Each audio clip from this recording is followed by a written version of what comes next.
Hey guys, welcome back and let's go all the way back to 1999. Okay, so GT Interactive publishes a game that completely shatters everyone's expectations of what a driving game could actually be, the OG Driver. So you play as an undercover detective named John Tanner, a former pro race car driver, and you gotta infiltrate a crime syndicate led by a mobster named Castaldi. Okay, so the pitch is brilliant, the atmosphere is dripping with 70s pulp, but before you can even sniff the criminal underworld, the game forces you to endure what is universally regarded as the most sadistic and an agonizing tutorial in gaming. And I'm of course talking about the parking garage. The game literally tosses you into a dimly lit underground garage and gives you exactly 60 seconds to perform a list of advanced driving techniques. And the worst part is it offers you no explanation on how to actually execute these maneuvers. So to the millions of kids who bought the game, it was a solid brick wall. Anyways, once you cleared the garage, it actually opened up into an amazing driving sandbox. The game featured 4 partially faithful recreations of real-world cities: Miami, San Francisco, LA, and New York. So Tanner goes to Miami, proves his worth to some low-level gangsters, and meets a pimp named Rufus. From there, you get betrayed, you track the syndicate boss Castaldi to San Francisco, and you uncover a conspiracy from a local informant named Mojo. And the story keeps escalating, where Castaldi tries to assassinate some FBI agent, and finally ending in New York, where Tanner realizes Castaldi is working with a corrupt politician to assassinate the president. And in an epic finale, Tanner ignores his police superiors, takes the president's car, and evades rogue agents and mobsters to keep the president alive. Anyways, the actual mechanics of the OG Driver were a total revelation for the time. Even the visual feedback was incredible.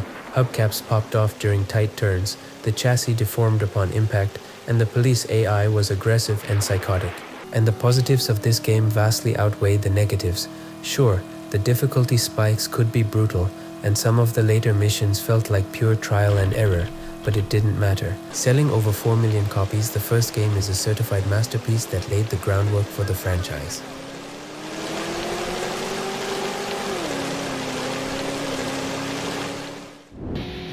Following a massive commercial hit, the mandate for the sequel was kinda obvious: bigger, louder, and way more ambitious.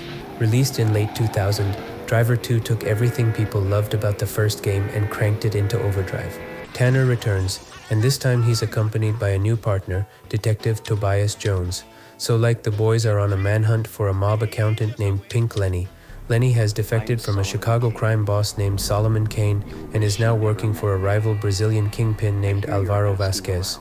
Okay, so the narrative here is massively expanded compared to the original. You start in Chicago, move down to Havana, then jet over to Las Vegas, and finally touch down in Rio de Janeiro. And along the way, the game also introduces a hitman named Jericho, a character who would become a recurring antagonist of the franchise. And the story beats are fantastic, featuring missions where you stop weapons shipments in Havana, bomb a casino in Vegas, and ultimately engage in a shootout at a water tower where Tobias is severely wounded.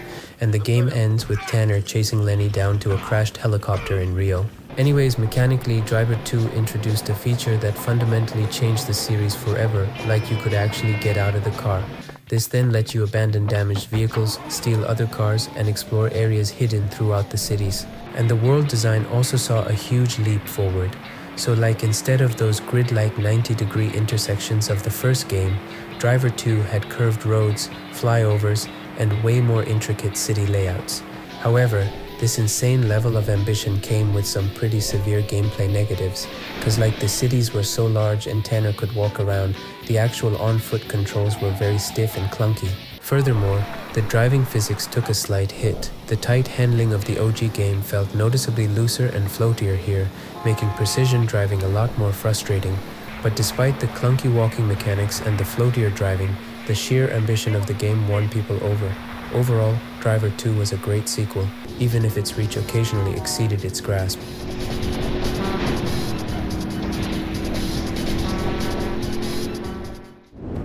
And now, my friends, we arrive at the black sheep, the absolute disaster, Driver 3, creatively spelled with a 3 instead of an E. So if Driver 2 was a product of ambition, Driver 3 is a product of corporate greed, rushed development, and an identity crisis that nearly killed the franchise. Okay, so by the early 2000s, GTA Vice City had completely taken over the gaming world, and Atari, the publisher who had acquired Reflections Interactive, was bleeding money and desperately needed a hit. So they forced the devs to pivot Driver away from being a pure driving game and into a full-blown GTA clone. And the plot, honestly, sounds fantastic on paper. Tanner and Jones travel to Miami to infiltrate the South Beach Cartel, a smuggling ring run by a woman named Kalita. After stealing a fleet of high-end cars for the cartel, the operation moves to France, where Tanner works with some Interpol agents to track the shipment. Here, Jericho returns, working for the cartel, and steals Tanner's gun, kills someone with it, frames Tanner for the killing, and flees to Istanbul. And the story ends with a shootout in an Istanbul alleyway where Jericho and Tanner just completely unload on each other, leaving both critically wounded and slipping into comas. But anyways, the driving, thankfully, was still pretty fantastic. The vehicle damage modeling was insanely detailed, and the cinematic crashes felt better than they ever had. But the exact second you stepped out of the car, the game completely fell apart. The on-foot controls were stiff and infuriatingly clunky. The shooting mechanics were bad, and the enemy AI was straight up dumb. Also, the level design for the on-foot sections were just abysmal, like forcing you into tight corridors where the camera would completely freak out. But the true disaster of Driver 3 wasn't just the gameplay, it was the scandal surrounding its release, infamously known as Drivergate. Terrified that the game would be a commercial failure and get buried by the upcoming juggernaut that was San Andreas, Atari aggressively manipulated the gaming press. Fake accounts began aggressively defending the game online and attacking critics who pointed out its flaws. But when actual players finally got their hands on the game, the whole thing was exposed because the game was pretty bad. Anyways, it permanently damaged Atari's reputation and left the Driver franchise looking like a laughingstock.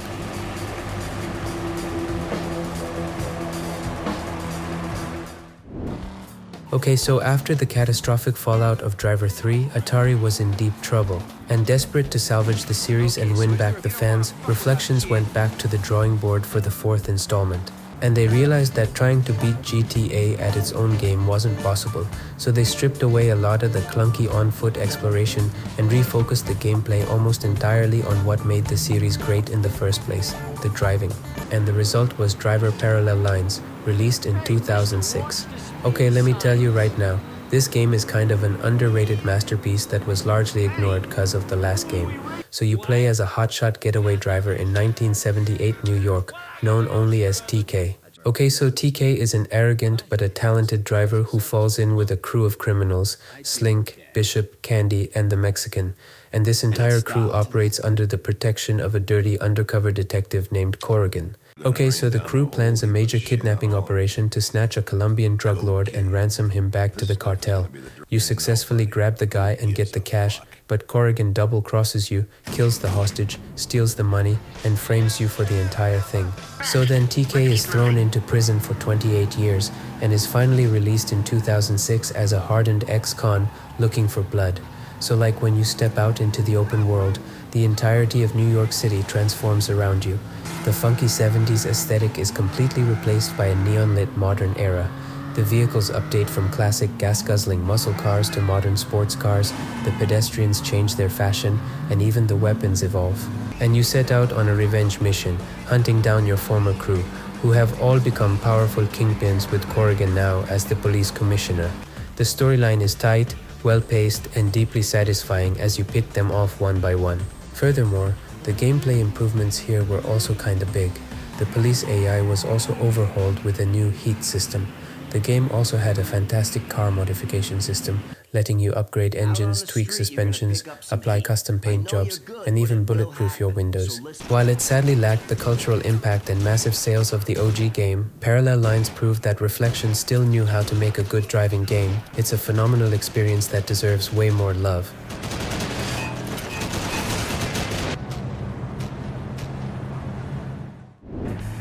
Moving on, in 2006, Atari was in a bad financial state, so they sold Reflections Interactive along with the entire Driver IP to Ubisoft for $24 million. And the very first project released under the Ubisoft banner was Driver 76, exclusively for the PlayStation Portable. Okay, so this game acts as a direct prequel to Parallel Lines, set 2 years before TK gets framed and sent to prison. The narrative shifts focus away from TK and centers on Ray and Slink. So like Ray falls deeply in love with a woman named Chenchi, but there's a problem. She's the daughter of a triad boss named Joe, and she's already dating a scumbag named Jimmy. And in order to win Joe's respect, earn some serious cash, and steal the girl, Ray and Slink embark on a series of driving jobs to systematically dismantle Jimmy's criminal empire across New York. So Driver 76 makes some really interesting stylistic choices. Like instead of 3D cinematic cutscenes, the game opts for highly stylized 2D comic book illustrations with fantastic voice acting, giving the whole experience a unique graphic novel aesthetic. Also, the game uses a menu system, letting you instantly jump into missions, street races, or demolition derbies without having to drive across the map just to start a job. This was a great quality of life change for a handheld game. However, the game has some glaring negatives. While the driving mechanics felt solid and the 70s atmosphere was dripping with style, the game also had some terrible on-foot shooting mechanics of the PS2 era. It remains a fun, albeit flawed, handheld distraction that fans of parallel lines will appreciate.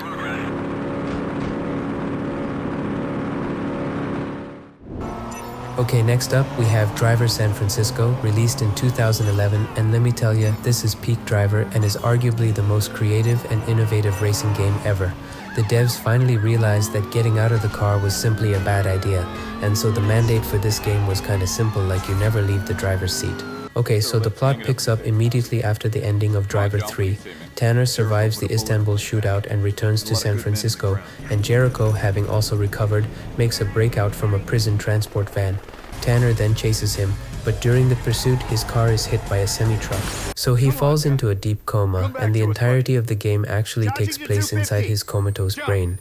And cause he's dreaming, Tanner discovers he possesses a supernatural ability called Shift, which is that with a push of a button, your perspective zooms out, and from there you can hover over the entire city, select literally any vehicle on the road, and instantly teleport into the driver's seat of that car, basically possessing the driver. And you could actually use this shift mechanic in creative ways during car chases. Like if a criminal is getting away, you don't have to just chase them down traditionally, you can just shift into any oncoming car and ram them head on. Or you can shift into some random car, park it sideways to block the road, and then shift back to your own car to finish the pursuit. It's a mechanic so incredibly satisfying and fluid that you wonder how no other racing game has ever stolen it. Furthermore, the game features over 140 fully licensed, highly destructible real-world cars like Audis, Lamborghinis, McLarens, and a lot more. But unfortunately, due to the expiration of car and music licenses, Ubisoft was forced to delist the game from all digital storefronts.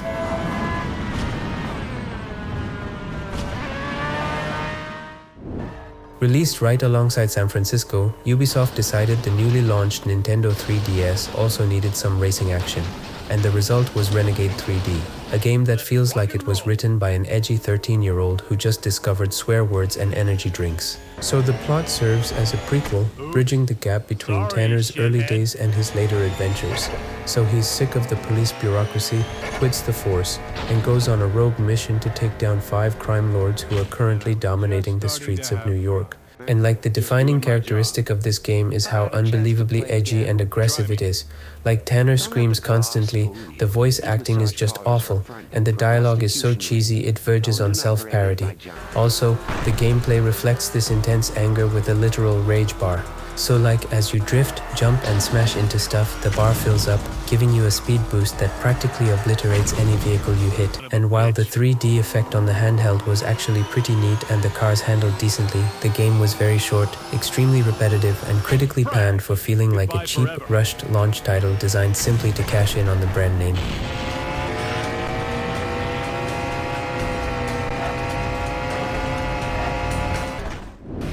Okay, so if someone wanted to design the most disrespectful, nonsensical way to kill off a driving franchise, they honestly couldn't have done a better job than Speedboat Paradise. Released in 2014 exclusively for iOS and Android, this free-to-play mobile game abandons cars entirely.